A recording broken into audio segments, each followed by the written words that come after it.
Assalamualaikum warahmatullahi wabarakatuh. Perkenalkan, nama saya Agnes Wijayanti. Dan saya Neneng Laila.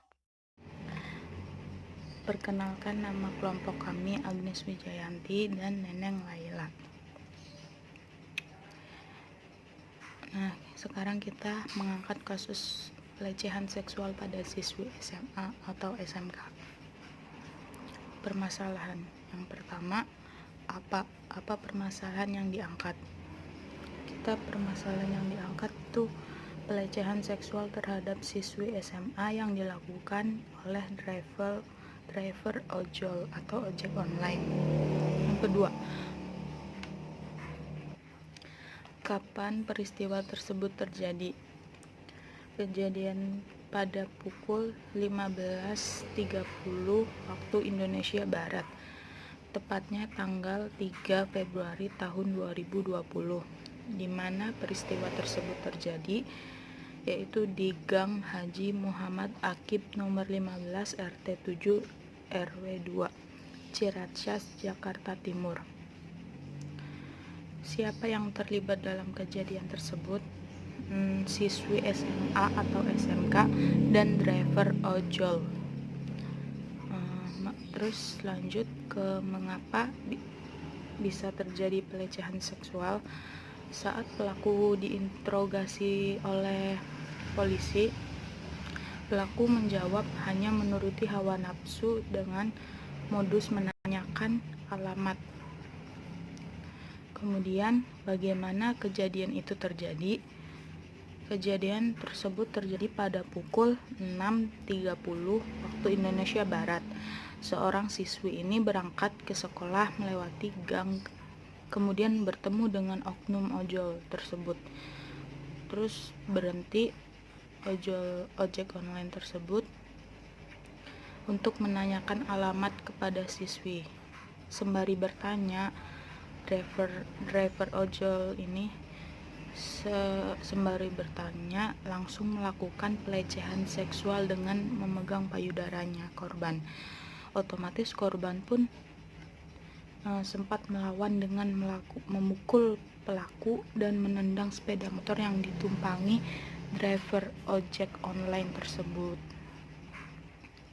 Kemudian driver tersebut langsung meninggalkan korban yang berada di gang tersebut. Kemudian kita lanjut ke mencari informasi. Pada aksi kriminal tersebut, seorang pria beratribut ojek online atau ojol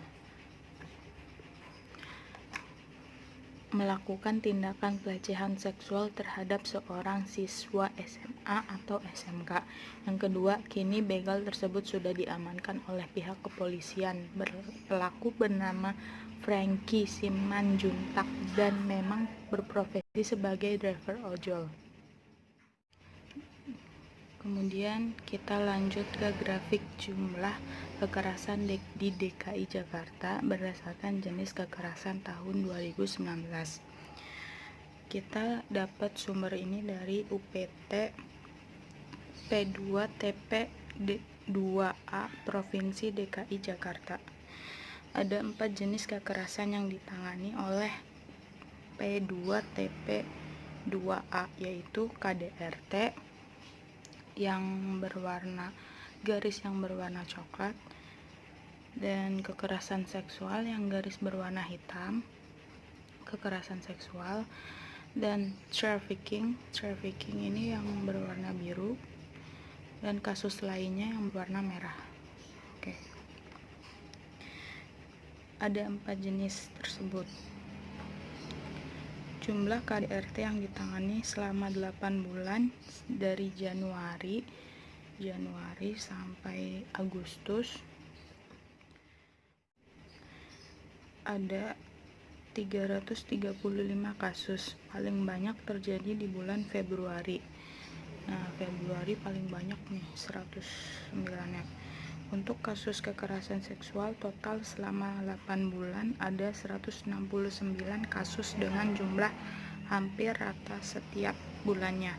Sedangkan untuk trafficking ada 15 kasus yang paling banyak terjadi bulan April, tetapi jika dibandingkan dengan jenis kekerasan lainnya, trafficking sudah tidak ada lagi bulan Mei sampai Agustus. Sudah tidak ada lagi, 0. Dan untuk jenis kasus lainnya ada 98 kasus. Jenis kekerasan yang jumlahnya paling tinggi jika dibandingkan dengan jenis kasus lainnya yaitu KDRT. KDRT yang paling tinggi. Assalamualaikum warahmatullahi wabarakatuh. Di sini saya sudah bersama narasumber yang akan saya wawancarai bersama, namanya siapa Mbak? Neneng Laila. Oh ya. Neneng Laila, bagaimana apa pendapat Anda tentang kasus ini? Kasus ini menurut pendapat saya kan, kalau sekarang kan emang sih di berita tuh kayak lagi marak banget tentang pelecehan seksual kan, apalagi kan pelecehan seksual tuh udah tahapnya ke anak kecil. Kalau menurut saya kan mungkin itu tuh nggak bagus karena bakal ngaruhin psikisnya anaknya. Yang pertama bakal bikin anak tersebut tuh trauma. Ya banyak hal buruknya sih, yang dampak buruknya gitu yang bakal dialamin sama anak tersebut. Kemudian apa tindakan lanjut menurut Anda tentang kasus ini? Tindak lanjut menurut saya terutama buat pelakunya, supaya dihukum yang setimpal gitu ya, yang pantas buat dia, pantas dia nerima hukuman itu supaya dia tuh jerah gitu, supaya kapok nggak bakal ngulangin kejadian yang serupa. Buat siswinya, tindak lanjutnya supaya diberikan penanganan agar siswi tersebut tidak trauma. Kemudian apa saran Anda agar kejadian tersebut tidak terulang kembali di masyarakat? Untuk saran saya tentang pelecehan seksual ini supaya siapapun lebih berhati-hati terhadap terutama orang asing. Apalagi orang asing kan modusnya banyak, nanyain banyak hal lah, terutama misalkan ada yang nanya alamat orang asingnya. Intinya kita harus berjaga diri gitu. Demikian wawancara saya kali ini. Sebelumnya terima kasih. Wassalamualaikum warahmatullahi wabarakatuh. Selanjutnya yaitu ini foto pelaku yang berhasil diamankan oleh polisi. Kemudian ini foto pelaku yang